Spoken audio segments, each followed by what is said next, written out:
Hey, welcome back to our channel. William Wordsworth, one of the most celebrated poems, composed upon Westminster Bridge, আমরা এই ভিডিওতে পড়তে চলেছি। Class 10 অবধি আমরা যেরকম ভাবে পোয়েট্রি পড়তাম সেরকম ভাবে কিন্তু পোয়েট্রি ক্লাস 11, 12 বা গ্র্যাজুয়েশনে পড়লে হবে না। ক্লাস 11 এর সেমিস্টার 1 এর সিলেবাসে দেওয়া রয়েছে এবং সেইখানে এমসিকিউ ফরম্যাটে কোশ্চেনগুলো হয়ে থাকে। তাই যদি একটা কবিতাকে ইন ডিটেইলসে পড়া যায় তাহলে কিন্তু কোনো রকম এমসিকিউর আনসারে কোনো অসুবিধা হবে না। প্রথমত যেটি আমাদের জানতে হবে সেটি হলো হু ওয়াজ উইলিয়াম ওয়ার্ডসওয়ার্থ। উইলিয়াম ওয়ার্ডসওয়ার্থ কে? না, William Wordsworth was a romantic poet. তিনি ছিলেন একজন রোম্যান্টিক কবি। না, রোম্যান্টিক ওয়ার্ডটা বলতে আমরা সাধারণত যেটা বুঝি এবং লিটারেচারের রোম্যান্টিক ব্যাপার যেটা সম্পূর্ণ আলাদা। আমরা রোম্যান্টিক ওয়ার্ডটা বলতে যে সমস্ত ব্যক্তিদের কথা বুঝি সেটা হয়তো কোনো বলিউড বা টলিউডের কোনো হিরো। আর রোম্যান্টিক সেটিং কোনটা? না, একটা ন্যাচারাল সেটিং হবে, হিরো থাকবে, হিরোইন থাকবে, হালকা বাতাস বইবে, হিরো ভায়োলিন বাজাবে এবং হিরোইন দৌড়ে দৌড়ে আসবে। সেইটা আমরা কোনো সিনেমার থেকে বা কোনো মুভিতে আমরা দেখি যে এই ব্যাপারটা হচ্ছে romantic. But in literature romantic ব্যাপারটা সম্পূর্ণ আলাদা। রোম্যান্টিক হচ্ছে একটা এজ, একটা period in the history of English literature. ইংরেজি সাহিত্যের ইতিহাসে একটা এজ বা পিরিয়ড হচ্ছে রোম্যান্টিক পিরিয়ড। ঠিক যেরকমভাবে হিস্ট্রি সাবজেক্টেও অনেকগুলো এজ থাকে, পুরনো প্রস্থের যুগ, মধ্যপ্রস্থের যুগ, নব্যপ্রস্থের যুগ, সেরকম হিস্ট্রি অফ ইংলিশ লিটারেচার ইংরেজি সাহিত্যের ইতিহাসেও বেশ কিছুগুলো এজ রয়েছে। তার মধ্যে একটি এজ হচ্ছে romantic age. The romantic age began in the year 1798 with the publication of lyrical ballads. এই রোম্যান্টিক এজ শুরু হয় 1798 সালে। উইলিয়াম ওয়ার্ডসওয়ার্থ এবং স্যামুয়েল টেলর কোলরিজ এই দুজন মিলে একটি কবিতা সংগ্রহ প্রকাশিত করেন। সেই কবিতা সংগ্রহের নাম হচ্ছে লিরিক্যাল ব্যালাডস। এই 1798 সালে রোম্যান্টিক এজ শুরু হয় এবং এটি অ্যাপ্রক্সিমেটলি চলে 1830 অবধি। তাই ইংরেজি সাহিত্যে ইতিহাসে যদি আমরা রোম্যান্টিক এজ বলি তাহলে রোম্যান্টিক এজ শুরু হচ্ছে 1798 এবং শেষ হচ্ছে 1830। এই এজের মধ্যে, এই রোম্যান্টিক এজের মধ্যে যেই সমস্ত কবিরা পোয়েট্রি লিখতেন তাদেরকে বলা হচ্ছে রোম্যান্টিক পোয়েটস। এই এজটাই যেই কবিরা কবিতা লিখতেন সেই সমস্ত রোম্যান্টিক পোয়েটসদেরকে দুটো ভাগে ভাগ করা যায়। একদিকে রয়েছে older generation of romantic poets, আরেকদিকে রয়েছে younger generation of romantic poets. Older generation মানে যারা অনেকদিন আগের থেকে লিখছেন তাদের একটু বয়স বেশি, আর ইয়াঙ্গার জেনারেশন মানে যাদের বয়স একটু কম। ওল্ডার জেনারেশন অফ রোম্যান্টিক পোয়েটসে আমরা তিনজনের নাম পাই, William Blake, William Wordsworth, Samuel Taylor Coleridge. এবং ইয়াঙ্গার জেনারেশনে আমাদের রয়েছে PB Shelley, John Keats, Lord Byron. এরপর উইলিয়াম ব্লেককে আমরা অনেক সময় প্রিকারসার অফ রোম্যান্টিসিজমও বলে থাকি, যেটা অন্য ব্যাপার, সেটা এখানে এই ভিডিওতে না আলোচনা করলেও হবে, সেটা একটু ডিটেলসে হয়ে যাবে। কিন্তু উইলিয়াম ব্লেক, উইলিয়াম ওয়ার্ডসওয়ার্থ এবং স্যামুয়েল টেলর কোলরিজ এরা হচ্ছে ওল্ডার জেনারেশন অফ রোম্যান্টিক পোয়েটসে বিলং করে। There are some characteristics of romanticism. রোম্যান্টিসিজমের অনেকগুলো বৈশিষ্ট্য রয়েছে, যেমন nature, imagination, philosophy, sensuousness, humanism.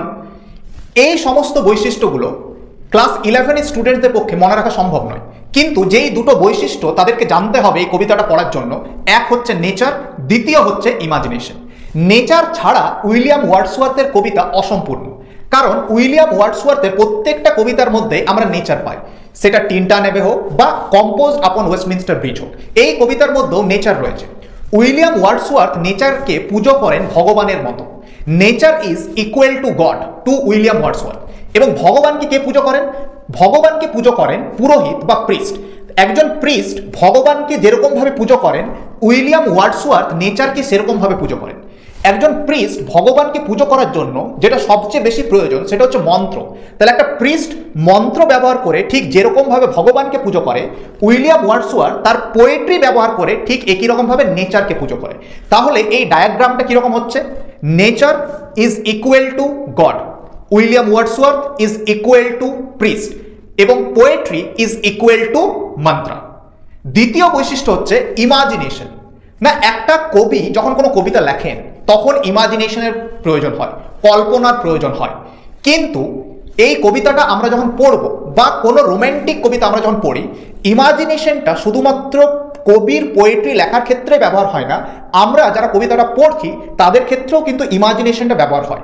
এই কবিতার মধ্যে ওয়েস্টমিনস্টার ব্রিজের ওপর থেকে আমরা যখন পুরো লন্ডন শহরের ডেসক্রিপশন পড়বো উইলিয়াম ওয়ার্ডসওয়ার্থের কবিতার মধ্যে কম্পোজড আপন ওয়েস্টমিনস্টার ব্রিজ, তখন কোথাও না কোথাও আমাদের মাথার মধ্যেও আমাদের ইমাজিনেশন দ্বারা আমরা সেই লন্ডন শহরের সৌন্দর্যটাকে দেখতে পারবো।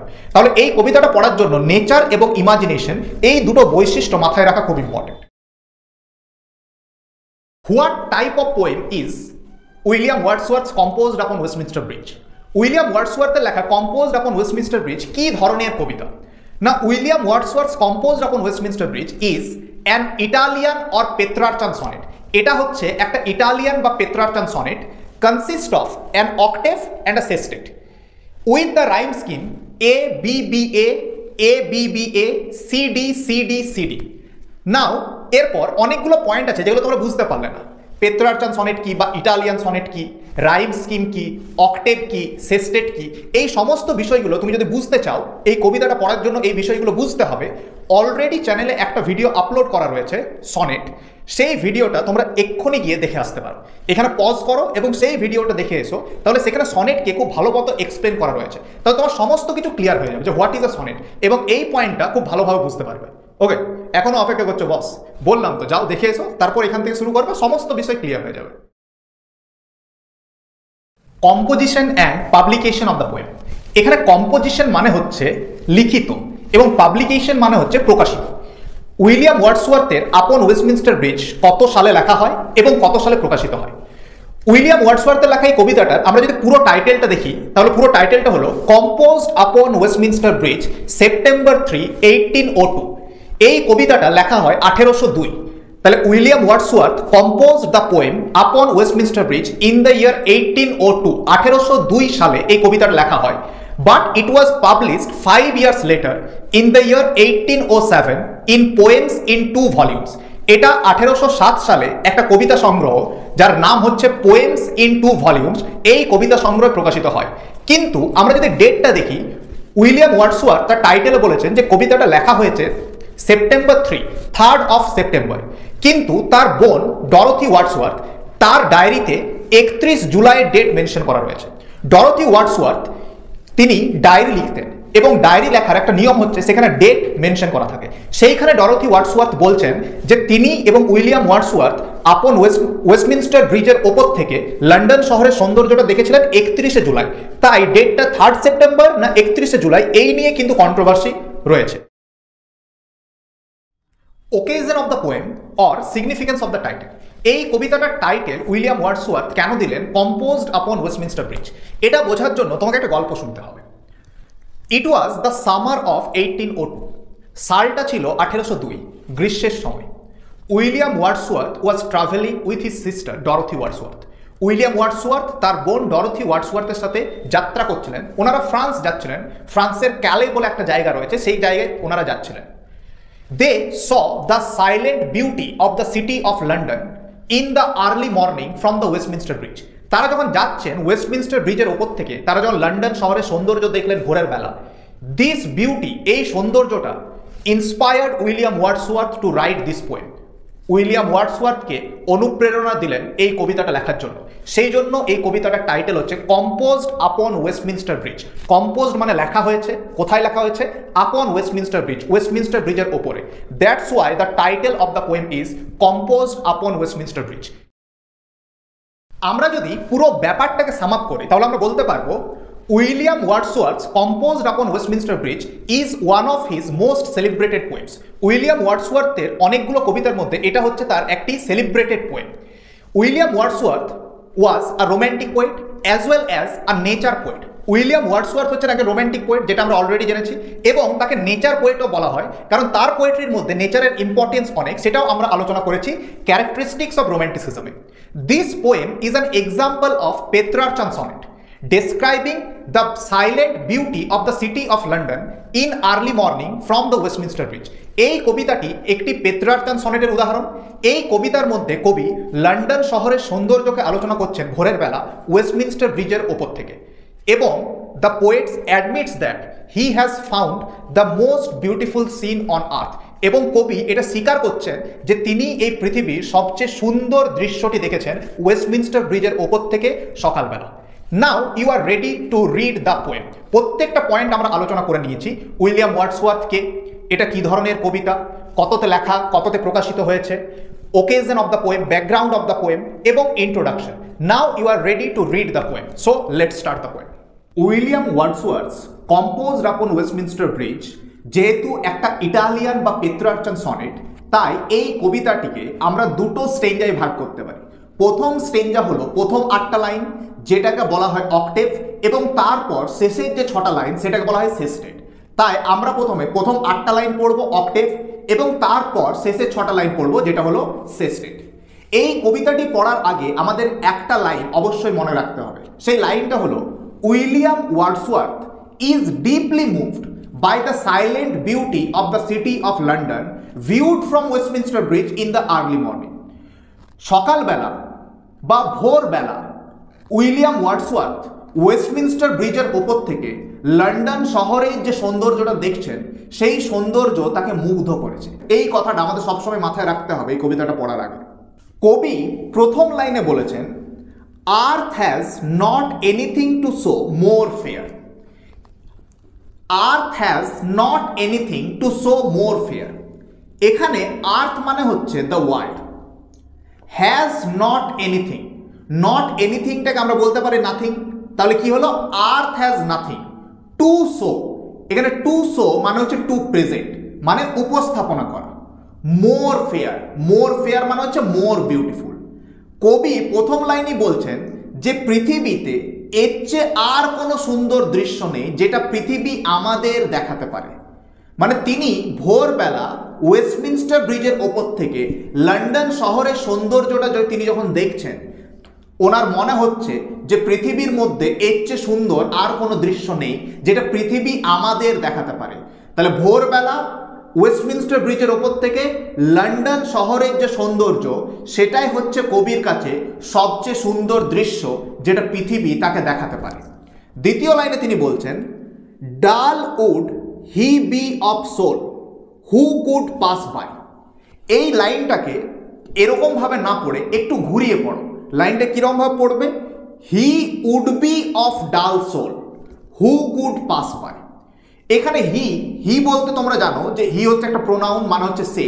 এখানে হি বলতে যে কোনো ব্যক্তি, সেটা তুমিও হতে পারো, সেটা আমিও হতে পারি। বলছে কোনো এক ব্যক্তি, সেই ব্যক্তিটা হবে ডাল। ডাল মানে হচ্ছে স্টুপিড, বোকা, বা dull soul simply refers to a person who is incapable of understanding nature's beauty, who is incapable of appreciating nature's beauty. এখানে ডাল সোল বলতে সেই ব্যক্তিকে বোঝানো হচ্ছে যে নেচারের সৌন্দর্যকে উপলব্ধি করতে পারে না। অনেক সময় আমরা আশেপাশে নেচারের সৌন্দর্য দেখি, কিন্তু আমরা দাঁড়িয়ে সেটাকে উপভোগ করতে পারি না। অনেক সময় আমরা নেচারের সৌন্দর্যকে উপলব্ধি করতে পারি না। নেচারের যে সুন্দর জিনিসগুলো রয়েছে সেগুলোর উপর খুব একটা গুরুত্ব দিই না। যেমন সানরাইজ, সূর্য যখন ওঠে সেটা একটা সুন্দর দৃশ্য নেচার আমাদেরকে দেয়, বা সানসেট, বা তুমি যখন আশেপাশে কোনো মেলায় যাবে সেখানে দেখবে মা এক ছোট বাচ্চাকে কোলে নিয়ে হয়তো তাকে বেলুনস কিনে দিচ্ছে। সেই দৃশ্যটাকেও আমরা কিন্তু খুব একটা নজরে আনি না, আমরা খুব একটা উপলব্ধি করি না। তাহলে তিনি বলছেন ওয়েস্টমিনস্টার ব্রিজের ওপর দাঁড়িয়ে সকালবেলা ভোরবেলা ওয়েস্টমিনস্টার ব্রিজের ওপর দাঁড়িয়ে রয়েছেন উইলিয়াম ওয়ার্ডসওয়ার্থ এবং তার সিস্টার ডরথি ওয়ার্ডসওয়ার্থ, এবং সেই ওয়েস্টমিনস্টার ব্রিজের ওপর থেকে ভোরবেলা তারা লন্ডন শহরের যে সৌন্দর্য দেখছেন, তিনি বলছেন প্রথম লাইনেই যে এর চেয়ে বেশি সুন্দর আর দৃশ্য নেই যেটা পৃথিবী আমাদের দেখাতে পারে।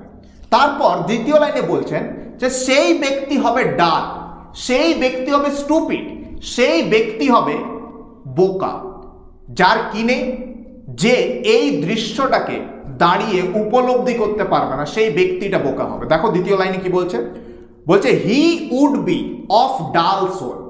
এখানে সোল মানে হচ্ছে স্পিরিট বা আত্মা। একজন ব্যক্তি যে নেচারের সৌন্দর্যকে উপলব্ধি করতে পারে না, তার আত্মাটা হচ্ছে ডাল। সে মেন্টালি ডাল এবং স্পিরিচুয়ালি ডাল। তার আধ্যাত্মিকতা নেই এবং মেন্টালিও সে কিন্তু নেচারের যে সৌন্দর্য, সুন্দর জিনিসকে উপলব্ধি করতে অক্ষম। ইংলিশে একটা কথা রয়েছে না, beauty lies in the eyes of the বিহোল্ডার, সৌন্দর্য মানুষের চোখে। তো এখানে বলছেন যে একজন ব্যক্তি যে এই সুন্দর দৃশ্যটাকে দেখে এড়িয়ে যেতে পারবে সে হচ্ছে একজন ডাল সোল। তাহলে dull would he be of soul who could pass by, who বলতে সেই ব্যক্তি, আর পাস বাই মানে হচ্ছে ইগনোর। তাহলে প্রথম দুটো লাইনে আমাদের কবি বলেছেন যে পৃথিবীর এর চেয়ে সুন্দর আর কোনো দৃশ্য নেই যেটা পৃথিবী আমাদের দেখাতে পারে। সকালবেলা ওয়েস্টমিনস্টার ব্রিজের ওপর থেকে লন্ডন শহরের যে সৌন্দর্য, এর চেয়ে বড় কিন্তু এর চেয়ে সুন্দর কিন্তু কোনো দৃশ্য নেই যেটা পৃথিবী দেখাতে পারে। এবং এই দৃশ্যটাকে যদি কেউ না দেখে এড়িয়ে যায়, এই দৃশ্যটাকে যদি কেউ না দেখে এড়িয়ে যায় তাহলে সে হচ্ছে একটা ডাল সোল, সে হচ্ছে একজন স্টুপিড সোল। 3 নম্বর লাইন দেখো কি বলছে, a sight so touching in its majesty. এখানে এ সাইট, সাইট মানে হচ্ছে দৃশ্য, কিন্তু এ সাইট বলতে এখানে কি না, এ সাইট বলতে the city of London viewed from Westminster bridge in the early morning. London শহরের সৌন্দর্য ওয়েস্টমিনস্টার ব্রিজের ওপর থেকে সকালবেলা। তাহলে এ সাইট মানে এখানে হচ্ছে the sight of London viewed from Westminster bridge in the early morning so touching. এই যে দৃশ্যটা সকালবেলা ওয়েস্টমিনস্টার ব্রিজের ওপর থেকে লন্ডন শহরের যে দৃশ্য, এটা খুব টাচিং, এটা মানুষের মন ছুঁয়ে যায়। টাচিং মানে হচ্ছে অ্যাপিলিং, মন্ত্রমুগ্ধ করে, মানুষকে তার কাছে টেনে নেয়। বলছে এই দৃশ্যটা এতটাই মন্ত্রমুগ্ধকর, এই দৃশ্যটা এতটাই মন্ত্রমুগ্ধকর কিসের জন্য, ইন ইটস ম্যাজেস্টি। এখানে ইটস মানে হচ্ছে দ্য সিটি, আর ম্যাজেস্টি মানে হচ্ছে, এখানে ম্যাজেস্টি বলতে হচ্ছে গ্রেটনেস, একটা শহরের যে মহিমা সেই মহিমার কথা বলা হচ্ছে। তবে ভেবে দেখো, ক্লিয়ার ওয়েদার, সূর্য উঠবে, ওয়েস্টমিনস্টার ব্রিজের ওপর দাঁড়িয়ে উইলিয়াম ওয়ার্ডসওয়ার্থ তার বোন ডরোথি ওয়ার্ডসওয়ার্থের সাথে যখন লন্ডন শহরের সৌন্দর্য দেখছেন, এখনো লন্ডন শহর কোনো রকম আওয়াজ নেই, সেখানে কলকারখানা এখনো শুরু হয়নি, মানুষরা ঘুম থেকে এখনো ওঠেনি, একটা স্নিগ্ধ বাতাস বয়ে চলেছে, এবং সেই সময়ে দৃশ্যটা দেখে উইলিয়াম ওয়ার্ডসওয়ার্থ মুগ্ধ হয়ে গেছেন। বলছেন এই দৃশ্যের যে মহিমা, এই মহিমাটা আমাদের মন ছুঁয়ে যায়। 4 নম্বর লাইনে কবি বলছেন, this city now doth like a garment wear. এই যে শেষে ওয়্যার কথাটা আছে না, এইটাকে একটু আগে পড়ো, লাইনটা কিরকম ভাবে পড়বে, this city now doth wear like a garment. Okay, এই লাইনটা একটা সিমিলির উদাহরণ। This line is an example of simile. এখন তুমি স্বাভাবিকভাবে প্রশ্ন করবে যে সিমিলি কি না, simile is a figure of speech or rhetoric. Bangla ব্যাকরণে তোমরা নিশ্চয়ই ছন্দ এবং অলঙ্কার পড়েছো, এই অলঙ্কারকে ইংলিশে বলা হয় রেটোরিক বা ফিগার অফ স্পিচ। সিমিলি হচ্ছে একটা ফিগার অফ স্পিচ যার মধ্যে দুটো ভিন্ন ভিন্ন জিনিসের মধ্যে তুলনা করা হয়, এবং তুলনাটা থাকে একদম সারফেস লেভেলে, আর এই তুলনাটা করা হয় অ্যাজ, লাইক, এই সমস্ত ওয়ার্ডের দ্বারা।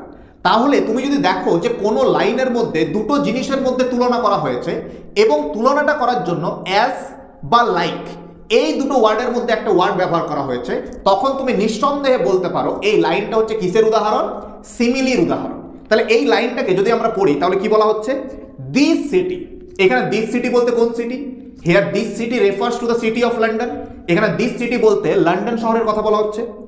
নাও ডোথ, নাও বলতে at the time of morning. William Wordsworth এবং তার বোন ডরোথি ওয়ার্ডসওয়ার্থ ওয়েস্টমিনস্টার ব্রিজের ওপর থেকে কখন লন্ডন শহরের সৌন্দর্য দেখছেন, সকালবেলা। তাহলে এখানে নাও বলতে কি, at the time of morning.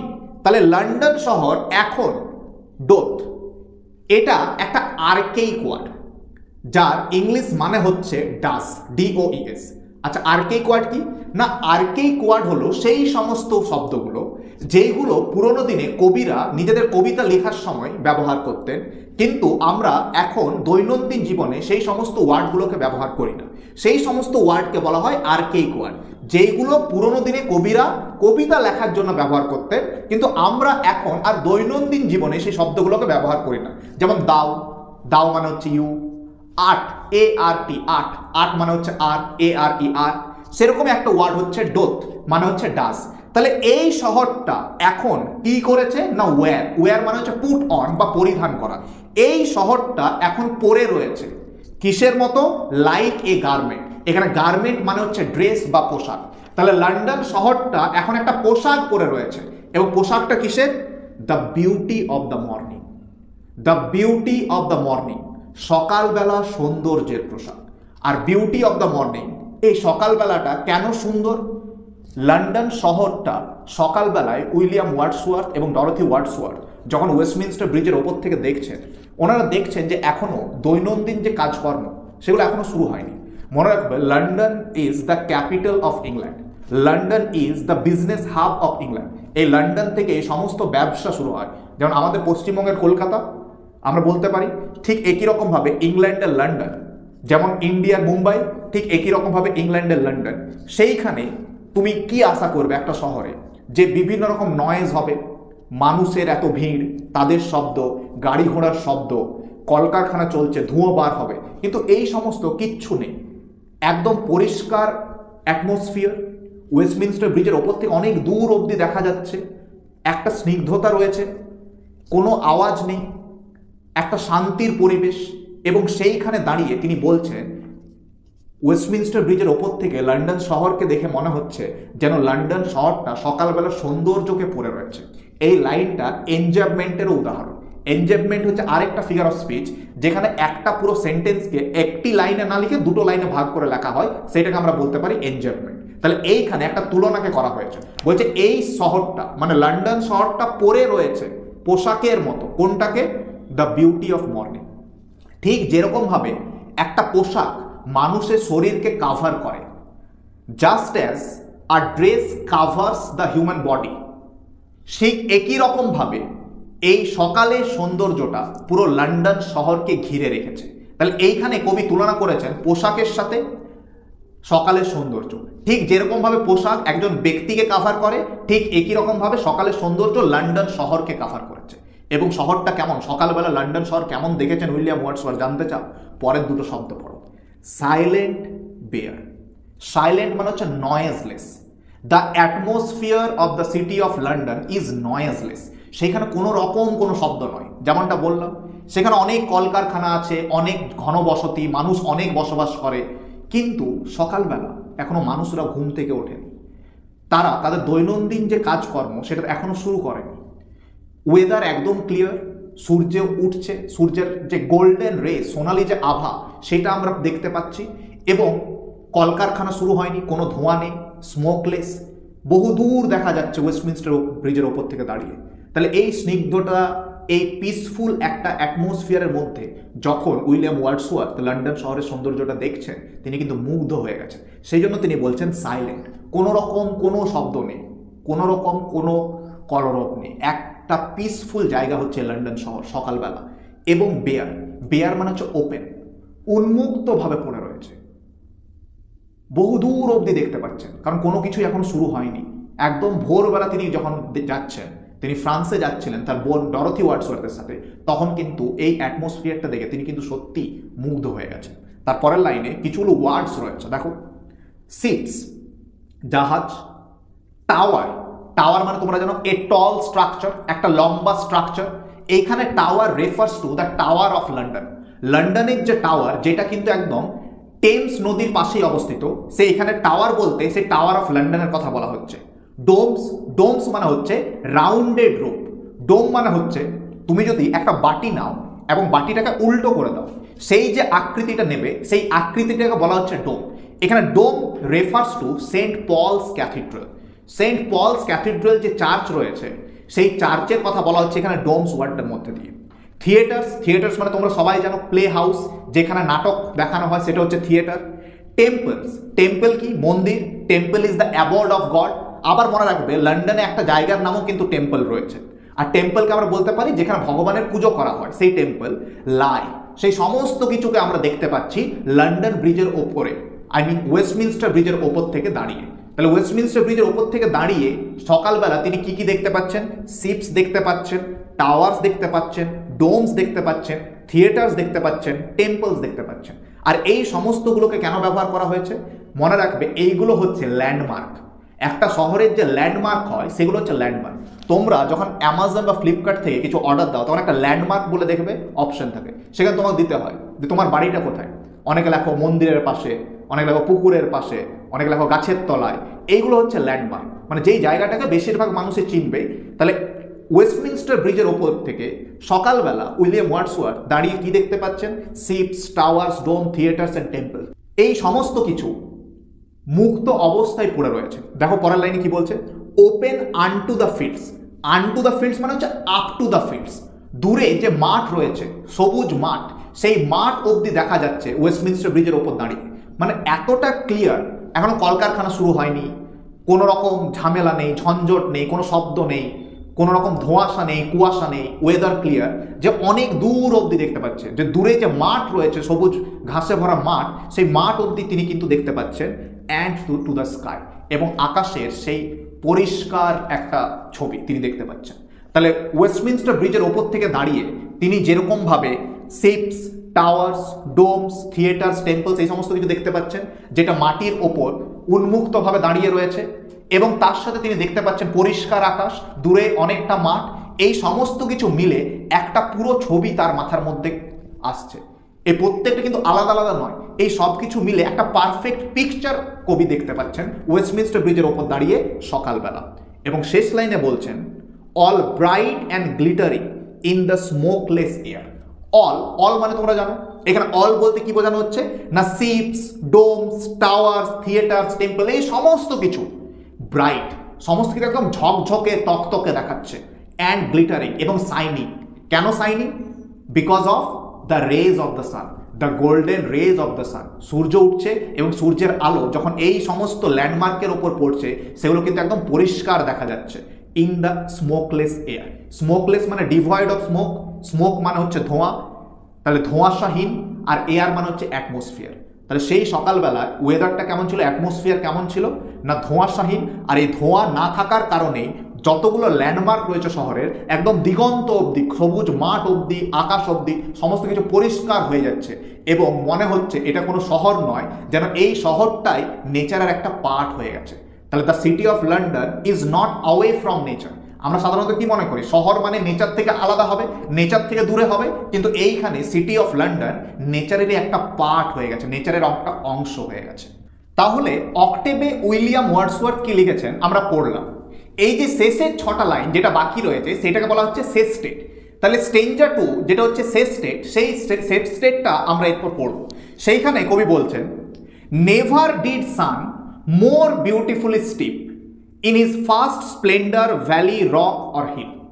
Never did sun, সূর্য কখনো না, নেভার ডিড মানে কখনো না, কোনোদিনও না। আর এই সান, যাকে উইলিয়াম শেক্সপিয়ার তার সনেট নাম্বার 18 বলেছেন দ্য আই অফ হেভেন, তাহলে সূর্য কোনোদিনও না মোর বিউটিফুলি, মানে এর চেয়ে সুন্দরভাবে। কার চেয়ে সুন্দরভাবে না? ওয়েস্টমিনস্টার ব্রিজের ওপরে সকালবেলা উইলিয়াম ওয়ার্ডসওয়ার্থ এবং তার বোন ডরথি ওয়ার্ডসওয়ার্থ তারা যখন লন্ডন শহরের সৌন্দর্যতা দেখছেন, সূর্য তখন উদয় হচ্ছে, তাহলে সূর্য তার প্রথম যে রশ্মি এত ভালোভাবে কোনোদিনও দেয়নি। দেখো, never did the sun more beautifully steep, এখানে স্টিপ মানে হচ্ছে ফিল্ড বা covered. In his first splendour, এখানে হিজ মানে হচ্ছে সান, এখানে সূর্যকে বলা হচ্ছে হিজ। ফার্স্ট স্প্লেন্ডার মানে হচ্ছে first rays of the sun, সূর্যের যে প্রথম রশ্মি, সকালবেলা সূর্য যখন ওঠে তার যে প্রথম রশ্মি সেইটাকে বলা হচ্ছে ফার্স্ট স্প্লেন্ডার, মানে আমরা বলতে পারি the golden rays of the sun. তাহলে সূর্যের রশ্মি কোথায় পড়ে? ভ্যালিতে পড়ে, ভ্যালি মানে হচ্ছে উপত্যকা। রকে পড়ে, রক মানে হচ্ছে বড় পাথরের চাই। আর হিল, হিল মানে হচ্ছে পাহাড়। ওকে, পর্বত নয়, পাহাড়। পাহাড় এবং পর্বতের কি ডিফারেন্স সেটা ভূগোলের টিচারকে জিজ্ঞেস করো, আমাকে কেন জিজ্ঞেস করছো? তাহলে এই দুটো লাইনে কবি একটা তুলনাকে টেনে এনেছেন। তুলনাটা কি না? গ্রামাঞ্চলের সূর্য উদয় এবং ওয়েস্টমিনস্টার ব্রিজের ওপর থেকে সেদিন সকালবেলা যে সূর্য উদয় তিনি দেখছেন, দুটোর মধ্যে পার্থক্য কি না? তোমরা যদি দেখো একটা ন্যাচারাল সেটিংয়ের মধ্যে, কোনো উপত্যকার মধ্যে বা পাথরের বড় চাই বা পাহাড়ের পেছন থেকে যখন সূর্য ওঠে, সেটা আনডাউটেডলি একটা খুবই বিউটিফুল সাইট, সেটা সত্যিই খুব নিদারুণ একটা দৃশ্য। কিন্তু কবি এখানে বলছেন যে কোনো উপত্যকা, কোনো পাহাড় বা কোনো বড় পাথরের চাই, সেইখানে যখন সূর্য উদয় হয় তার চেয়েও বেশি সুন্দর এই দৃশ্যটা। কোন দৃশ্যটা? যখন লন্ডন শহরে সেই উঁচু উঁচু বিল্ডিং এর ওপর সূর্যের প্রথম রশ্মি পড়ছে, সেই শিপস, টাওয়ার্স, ডোমস এইগুলোর ওপর যখন সূর্যের প্রথম রশ্মি পড়ছে, যখন চকচক করে উঠছে গোটা লন্ডন শহরটা, এই দৃশ্যটা সেই গ্রামাঞ্চলের যে সূর্য উদয়ের দৃশ্য সেটাকেও কিন্তু হার মানায়। সূর্য তার প্রথম রশ্মি এর চেয়ে সুন্দরভাবে কোনোদিনও কিন্তু দেয়নি। তারপরে লাইন দাও কি বলছে? Never saw I never felt a calm so deep. এই লাইনটাকে একটু ঘুরিয়ে পড়। I never saw, I never felt a calm so deep. এখানে আই বলতে the poet himself William Wordsworth. I never saw, আমি কোনোদিন দেখিনি। তিনি কি কোনোদিন দেখেননি? এত সুন্দর দৃশ্য তিনি কোনোদিনও দেখেননি যেটা তিনি দেখছেন সকালবেলা ওয়েস্টমিনস্টার ব্রিজের ওপর থেকে লন্ডন শহরের সৌন্দর্য। এর চেয়ে সুন্দর দৃশ্য তিনি কোনোদিনও দেখেননি। আই নেভার ফেল্ট, না তিনি কোনোদিন অনুভব করেছেন এ কাম, এখানে কাম মানে হচ্ছে পিস, শান্তি। এর চেয়ে গভীর শান্তি তিনি না কোনোদিন দেখেছেন, এর চেয়ে গভীর শান্তি না তিনি কোনোদিন অনুভব করেছেন। সো ডিপ, এত গভীর। মানে কবি ফাইনালি কিন্তু অ্যাকসেপ্ট করলেন যে এর চেয়ে সুন্দর দৃশ্য তিনি জীবনে কোনোদিন দেখেননি, আর এর চেয়ে গভীর শান্তি, এত প্রশান্ত একটা দৃশ্য তিনি কিন্তু কোনোদিনও অনুভব করেননি। না তিনি কোনোদিন দেখেছেন, না তিনি কোনোদিন অনুভব করেছেন এক গভীর শান্তি, যেটা তিনি পাচ্ছেন ওয়েস্টমিনস্টার ব্রিজের ওপরে দাঁড়িয়ে সকালবেলা, যখন তার পাশে তার বোন ডরথি ওয়ার্ডসওয়ার্থ দাঁড়িয়ে রয়েছে। The river glideth at his own sweet will. The river, এখানে রিভার বলতে টেমস রিভারের কথা বলা হচ্ছে, যার পাশেই কিন্তু লন্ডন শহর। এই টেমস রিভারের ধারেই কিন্তু লন্ডন শহর উপস্থিত। তাই এখানে রিভার বলতে কোন river? Thames river. Glideth, glided মানে হচ্ছে মুভ স্লোলি। তাহলে সেই যে নদ টেমস সেটা স্লোলি বয়ে চলেছে। কেন আমি নদ বলছি, কেন নদী বলছি না? কারণ দেখো এখানে একটা হিজ বলে কথা ব্যবহার হচ্ছে, অ্যাট হিজ। আমরা ইন্ডিয়াকে, নদীকে অনেক সময় মায়ের মতো দেখি, গঙ্গা মা বলি আমরা, গঙ্গা নদী, গঙ্গা মা বলি। তো এইখানে তিনি রিভারের জন্য হিজটা ব্যবহার করেছেন।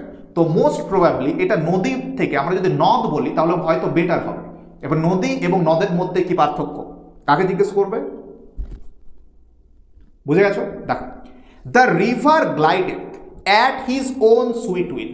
আর ওন সুইট উইল মানে হচ্ছে স্ব ইচ্ছায়, নিজের ইচ্ছায়। তার রিভার টেমস সেই সকালবেলা নিজের ইচ্ছায় বয়ে চলেছে, কারণ কোনো নৌকো, কোনো জাহাজ এখনো নামেনি সেইখানে, না জলটা নিজের কুলুকুলু ধ্বনিতে নিজের ইচ্ছেই বয়ে চলেছে, কোনো রকম বাধা কিন্তু পাচ্ছে না টেমস রিভার। তাহলে পুরো নেচারটা, পুরো অ্যাটমসফিয়ারটা এতটা স্নিগ্ধ, এতটা মনোরম, এতটা শান্ত যে কবির মনে এই দৃশ্যটা একটা গভীর প্রভাব ফেলেছে। সেই জন্য তিনি বলছেন ওই টেমস রিভার সে আপন মনে বহে চলেছে। ডিয়ার গড, গড যাকে আমরা বলি অলমাইটি, ভগবান, তিনি বলছেন ডিয়ার গড। তিনি ভগবানকে বলছেন, কেন ডাকছেন ভগবানকে? তিনি ভগবানকে ডাকছেন এই কারণেই, কারণ তিনি গ্রেটফুল ভগবানের কাছে, তিনি ভগবানের কাছে কৃতজ্ঞ তাকে এমন একটা দৃশ্য দেখানোর জন্য। এই রকম দৃশ্য তিনি কোনোদিন জীবনে দেখেননি, তাই তিনি ভগবানকে বলছেন ডিয়ার গড। তিনি আউট অফ গ্র্যাটিটিউডে কথাটা বলছেন, তিনি সত্যি ভগবানের ওপর কিন্তু গ্রেটফুল, কৃতজ্ঞ। The very houses seem asleep. The very houses মানে the houses of the city of London. London শহরে যে বাড়িগুলো রয়েছে সেগুলোকে মনে হচ্ছে অ্যাসলিপ। অ্যাসলিপ মানে দে আর স্লিপিং নাও।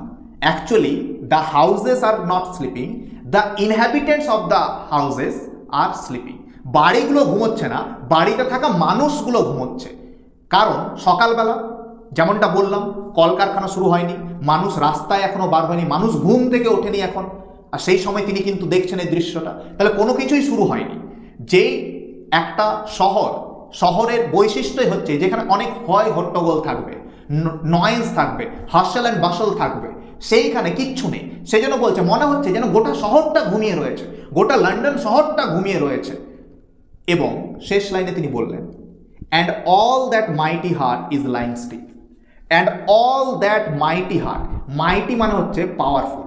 মনে করো ছোটবেলায় একটা কার্টুন আসতো মাইটি রাজু, তোমরা হয়তো দেখেছো, ঠিক আছে? ভীম বলে যে চরিত্র ছিল তার এক বন্ধু ছিল রাজু, তার একটা কার্টুন আসতো মাইটি রাজু। মাইটি মানে হচ্ছে পাওয়ারফুল, আর এইখানে মাইটি হার্ট মানে হচ্ছে দ্য সিটি অফ লন্ডন। এখানে মাইটি হার্ট বলতে কাকে বোঝানো হচ্ছে? City of London.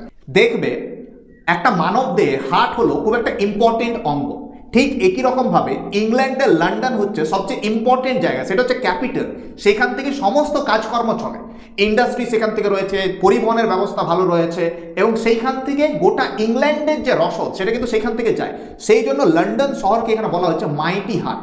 ঠিক যেরকমভাবে মানব দেহে হার্ট ইম্পর্টেন্ট, ঠিক একই রকমভাবে ইংল্যান্ডের জন্য লন্ডন শহরটা ইম্পর্টেন্ট। তাহলে বলছে এই যে মাইটি হার্ট, এই যে লন্ডন শহর ইজ লাইং স্টিল, মানে ইজ স্লিপিং পিসফুলি, শান্তির সাথে ঘুমিয়ে রয়েছে এখন। তাহলে এই দৃশ্যটা যখন উইলিয়াম ওয়ার্ডসওয়ার্থ এবং তার বোন ডরথি ওয়ার্ডসওয়ার্থ ওয়েস্টমিনস্টার ব্রিজের ওপর থেকে দেখলেন, তিনি কিন্তু সচরাচর শহরের যে দৃশ্য আমরা দেখি সেই দৃশ্য কিন্তু তিনি দেখেননি। তিনি দেখেছেন যে কোনো আওয়াজ নেই, শান্ত পরিবেশ, নদী আপন মনে বয়ে চলেছে, দিগন্ত অবধি তিনি দেখতে পাচ্ছেন, শিপস, টাওয়ার্স, ডোম, সমস্ত কিছু দেখতে পাচ্ছেন লন্ডন শহরের। এবং সেই সময় সূর্য উঠছে এবং সূর্যের প্রথম আলো যখন এই সমস্ত জায়গাগুলোর উপর পড়ছে, তখন জায়গাটা আরও বেশি সুন্দর হয়ে উঠছে। এটাই উইলিয়াম ওয়ার্ডসওয়ার্থের composed upon Westminster Bridge. I hope তোমরা কবিতাটা বুঝতে পেরেছো এবং ভালো লেগেছে কবিতাটা পড়ে। If yes, please let me know in the comment section তোমাদের কেমন লাগলো।